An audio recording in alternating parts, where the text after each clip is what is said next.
Welcome back to CodeChef's Python Basic series. Ever used a piggy bank or set a fitness goal? That's exactly how assignment operators work in programming. They help you store and update values just like those everyday habits. Let's take a simple example, a piggy bank.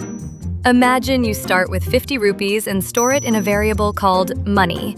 That's your basic assignment. Money equals 50. Now, you want to add 20 more. You can write money plus equals 20. It automatically adds and updates the total. Your piggy bank now holds 70.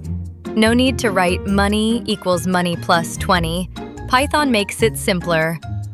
In programming terms, the single equal sign equals is called the assignment operator. It assigns a value to a variable, but when you want to change that value, like increase, decrease, or multiply it, Python gives us a shortcut, augmented assignment operators. These include plus equals, minus equals, equals equals equals. Wait, they combine calculation and assignment into one simple line.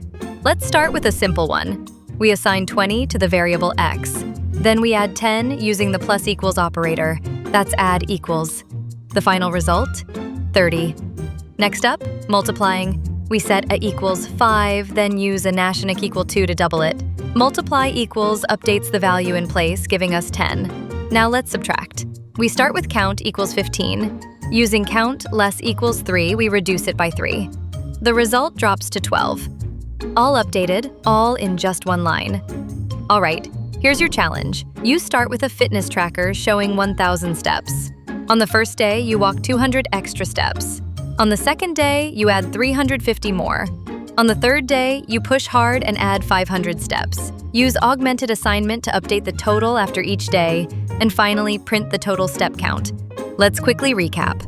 Assignment operators like equals store values in variables, and augmented assignment operators like plus equals, a minus equals, and equals help us update them faster and cleaner. So whether you're saving money, tracking steps, or updating scores, these operators make it effortless. Now it's your turn to try them out in code.